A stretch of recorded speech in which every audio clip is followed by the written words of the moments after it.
Back from break नाज़रीन। इस वक्त हम बात कर रहे हैं कि फार्मासिस्ट और साजा भी तनख्वाहों में इजाफे के लिए सड़कों पर आ गए हैं। फार्मासिस्ट जो हमारे दोस्त हैं वो इंसिस्ट कर रहे हैं कि बिल्कुल वफाकी हुकूमत ने जो ऐलान किया कि डॉक्टर्स को ग्रेड 9 में लिया जाएगा, तो इसी तरह फार्मासिस्ट भी जो है उनको भी ग्रेड 9 में ही लिया जाना चाहिए। वहाँ पर जो ग्रेड 7 में रखा जा रहा है वो गलत है। और सूबाई कमेटी जो बनी हुई है उसमें तो फार्मासिस्ट जो है डिस्कस ही नहीं हो रहे। मैं बात करूँगा डॉक्टर सईद अलाई से, जो कि पार्लिमानी सेक्रेटरी हैं सेहत के, लेकिन इससे पहले मैं एक जवाब लेना चाह रहा हूँ प्रोफेसर डॉक्टर बशीर अहमद साहब से। निज़ामी साहब ने जो बात की बड़े खूबसूरत अंदाज में, बड़े नफीस अंदाज में, अशरफ निज़ामी साहब ने कहा कि भाई हर किसी को उसकी जगह पे रखना चाहिए। अगर आप लोग उतना क्रेडिट आवर्स, आपकी पढ़ाई उसी तरह है, उसी तरह आप 6 साल बल्कि आप तो शायद 7 साल वो करने जा रहे हैं, उसी तरह आते हैं तो फिर डॉक्टर्स के बराबर कर लें, वरना नहीं। मैं डॉक्टर साहब से मेरी इतनी दरख्वास्त है कि वो HEC के क्रेडिट आवर्स देखें कि MBBS के कितने हैं और फार्मेसी के कितने हैं। अच्छा, दूसरी बात यह है कि हमारे ग्रेजुएट्स भी जो आते हैं वो FSC के बाद आते हैं। सही, और उनका मेरिट ज़्यादा होता है, उनका मेरिट ज़्यादा होता है, वो नंबर ज़्यादा, जरा देखें ज़्यादा इंटेलिजेंट वो कहते हैं हम होते हैं। साहब ये कोई इसमें ऐसी बात नहीं है। बाज़ लोग प्रेफर ही फार्मेसी को करते हैं। मैं कहता हूँ, वो कहते हैं जी बराबरी ना करें। मैं कहता हूँ कि हमारे ग्रेजुएट्स को ग्रेड 10 दे दें। हम उनकी बराबरी नहीं चाहते, हम उनसे एक ग्रेड ज़्यादा लेना चाहते हैं। चलो इस बात पर आ जाए। सही, अगर ये बात है तो ऐसी ही है। और मैं सिंपल सी बात कहूँगा कि कोई भी प्रोफेशन जो है वो किसी की इंपॉर्टेंस कम नहीं है। हर प्रोफेशन की अपनी अपनी इंपॉर्टेंस है। हम उनके बराबर, उनकी अपनी डोमेन है, हमारी अपनी डोमेन है। मैं इसमें मज़ीद बात करूँ, डॉक्टर सईद अलाई मेरे साथ लाइन पर मौजूद है, पार्लियामेंट सेक्रेटरी हैं सेहत के। अस्सलाम वालेकुम डॉक्टर साहब। वालेकुम अस्सलाम जनाब। कैसे हैं डॉक्टर साहब, ठीक ठाक हैं? जी आपकी दुआ अल्हम्दुलिल्लाह। डॉक्टर साहब ये डॉक्टर्स वाला इशू तो खैर कमेटी बन गई और उसमें सीनियर डॉक्टर्स भी आ गए। ये हमारे दोस्त फार्मासिस्ट हैं वो काफ़ी अब गुस्से में आ गए हैं, एहतजाज वगैरह उन्होंने शुरू कर दिया है और बढ़ाने का भी उनका इरादा है अगर इनकी नहीं सुनी जाती। वफाकी हुकूमत पे कुछ उनको है, उनकी रंजिश है कि जो स्पेशल पे पैकेज अनाउंस किया गया है, डॉक्टर ग्रेड 9 से शुरू हो रहे हैं, इनको ग्रेड 7 में पैरामेडिक्स के साथ रखा गया है। पंजाब हुकूमत के साथ उनका ये है कि सूबाई कमेटी जो बनी हुई है, प्रोविंशियल कमेटी, बड़ी हाई लेवल कमेटी है वज़ीर आला की बनाई हुई, उसमें इनको डिस्कस ही नहीं किया जा रहा, कोई बंदा ही नहीं है इनकी बात करने वाला। नहीं जी नहीं, बिल्कुल देखें, पहली बात तो ये है कि जो फार्मासिस्ट हैं ये शोबा सेहत और तिब के बड़ा अहम जुज़्व हैं। सही। और हमारे मुल्क में अंडर यूटिलाइज्ड हैं ये। सही। कंपेयरिंग विद मॉडर्न कंट्रीज, हमारे यहाँ इनको प्रॉपर्ली यूटिलाइज नहीं किया गया। सही कह रहे हैं। और जैसे आपने पहले फरमाया कि इनका भी अब डॉक्टर ऑफ फार्मा हो गया है, B फॉर्म हो गया, अब ये B फॉर्म नहीं है। सही। जिसकी वजह से इनका जो ग्रेजुएशन है वो भी 5 साल की हो गई है। पे में पे में इजाफा, डॉक्टरों के बराबर पे, क्या कहते हैं इस पे? देखें जी, ग्रेड 17 में जो जब तक चल रहा है वो ग्रेड 17 है सबका। सही। और जो आप ग्रेड 9 बता रहे हैं फेडरल गवर्नमेंट का, उसका सिर्फ नाम चेंज किया गया है, लेकिन ग्रेड 9 जो है वो ओरिजिनल ग्रेड 17 के बराबर ही है फिलहाल।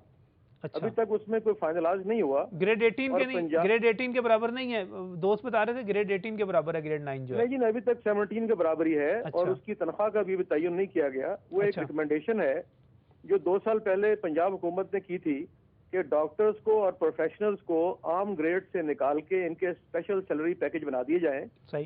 ताकि ये जो मुसाबकत और मुकाबला होता है कि जी ग्रेड 20 का एक सेक्रेटरी और ग्रेड 20 का एक प्रोफेसर है, उसके पास ये है और ये नहीं है, तो इस अजाब से निजात हासिल करने के लिए ये एक तजवीज़ दी गई थी। सही। कि डॉक्टर्स को डिफरेंट पैकेज दे दिए जाएं। सही। और जितने भी प्रोफेशनल्स हैं जिसमें फार्मासिस्ट भी शामिल हैं, इनके पैकेजेस डिफरेंट होने चाहिए। अच्छा, ये पंजाब में क्या बनने जा रहा है? पंजाब में इनकी बात कहते हैं जी कमेटी में बिल्कुल कोई करने वाला ही नहीं है।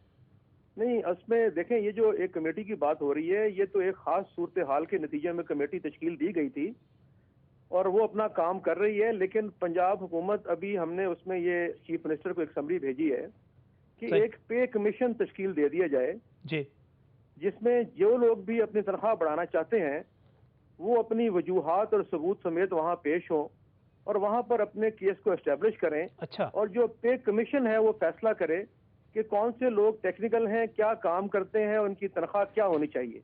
सही। ताकि अगर कल डॉक्टर्स ने मुतालबा किया, आज फार्मासिस्ट ने, कल फिजियोथेरेपिस्ट और फिर यूं और लोग आगे आते जाएंगे। सही। तो उनको इंसाफ की फराहमी के लिए एक पे कमीशन तश्कील दिया जाएगा। और अभी ये पे कमीशन किन लोगों पे मुश्तमिल होगा डॉक्टर साहब? बड़ी खबर आप दे रहे हैं, ये किन लोगों पे मुश्तमिल हो सकता है? इसमें जी गैर जानिबदार लोग होंगे। इसमें जैसे रिटायर्ड जज हैं और रिटायर्ड आला अफसरान, डॉक्टर्स, फार्मासिस्ट और वो तमाम लोग जो टेक्नोक्रेट्स हैं और उनके मसाइल और मामलात। अच्छा, अभी आप फार्मासिस्ट जो हैं, अभी आप फार्मासिस्ट को डॉक्टर के बराबर ही रख रही है पंजाब हुकूमत, ग्रेड 17 में ही रख रही है। पंजाब में तो 17 में ही है। सही। और दूसरी मैं आपको अच्छी बात बताता चलूं कि चंद दिन पहले जो इनकी फार्मासिस्ट एसोसिएशन है उनकी एक कॉन्फ्रेंस हो रही है इसी माह के एंड में। अच्छा, उसके लिए भी हमने कल एक ब्रीफ और रिकमेंडेशन सीएम को भेजी है। सही, और वो चाइना से वापसी पे उसका पूरा ब्रीफ भी लेंगे सही, फार्मासिस्ट के हवाले से, और उनकी कॉन्फ्रेंस से पहले शायद उनसे उनकी कोई मुलाकात भी हो जाएगी। बहुत ज़बरदस्त, बहुत बहुत शुक्रिया डॉक्टर साहब, बहुत बहुत शुक्रिया, बहुत बहुत शुक्रिया, बहुत बहुत शुक्रिया। नहीं जी जनाब, आपकी बात भी सुनी जाएगी। पंजाब में तो कह रहे हैं बराबर ही रख रहे हैं, कुछ तसल्ली हुई सर इस बात से? I am grateful to doctor Saeed लाई कि वो ये चीज़ रिकगनाइज कर रहे हैं कि हमारी सर्विसेज हैं।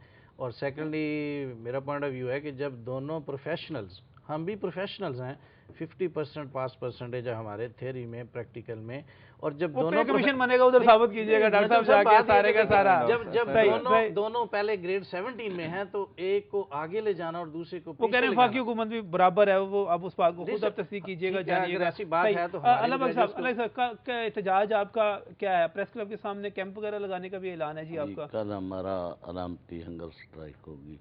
अच्छा, जो सुबह 9 बजे से लेकर 2 बजे तक हो। जी बहुत बहुत शुक्रिया, बहुत बहुत शुक्रिया अलबख्श कैसर साहब यहाँ पर तशरीफ़ लाने के लिए। डॉक्टर फुरकान हाशमी साहब आपका भी बहुत बहुत शुक्रिया। Doctor Bashir Ahmed, professor doctor Bashir Ahmed साहब आपका भी बहुत बहुत शुक्रिया। नाज़रीन, हम आवाज़ ही बुलंद कर सकते हैं। जो जो हमारे दोस्त इस वक्त एहतजाज कर रहे हैं, मुजाहरे कर रहे हैं, उनकी आवाज़ हम अपनी ज़िम्मेदारी पूरी करें। लेकिन एक बड़ी खबर यह है कि पे कमीशन बनाया जाएगा जिसमें बाकायदा तौर पर प्रोफेशनल्स को ही रखा जाएगा, और वो प्रोफेशनल्स की पेज के हवाले से उनके केस भी सुनेगा, उनको बातचीत को आगे भी लेकर बढ़ेगा, और वहाँ पर साबित कर देगा जो भी कि हमारी तनख्वाह बढ़नी चाहिए, वो उस पर रिकमेंडेशंस देगा। एक बड़ी अच्छी खबर है, बड़ी अहम खबर है। अल्लाह करे कि इस किस्म का काम हो, क्योंकि लोगों में महरूमियाँ बढ़ती चली जा रही हैं। वो कहते हैं हम प्रोफेशनल्स हैं, काम ज़्यादा करते हैं, हमें पे कम मिलती है दूसरे लोगों के मुकाबले में जो प्रोफेशनल्स नहीं है। मेरा ख्याल है इस चीज़ पर हम फिर कभी बात करेंगे, ये पे कमीशन क्या होना चाहिए, इसकी कैसी रिकमेंडेशंस क्या जानी चाहिए। लेकिन इस वक्त जो हमने आवाज़ बुलंद करनी थी अपने फार्मासिस्ट दोस्तों की, अपने उस्ताज़ इकराम की, वो हमने बुलंद कर दी। उस वक्त जा रहे हैं हेडलाइंस की तरफ और ब्रेक की तरफ। ब्रेक के बाद बड़ा अहम टॉपिक है 5 मरले के जो मकानात हैं, 5 मरले के घर हैं, साबिक़ हुकूमत ने उस पर प्रॉपर्टी टैक्स ख़त्म कर दिया था। अब मौजूदा हुकूमत इस छूट को, ये जो ख़त्म किया गया था, इसको ख़त्म करने जा रही है। इस पर बात करेंगे इस ब्रेक के बाद।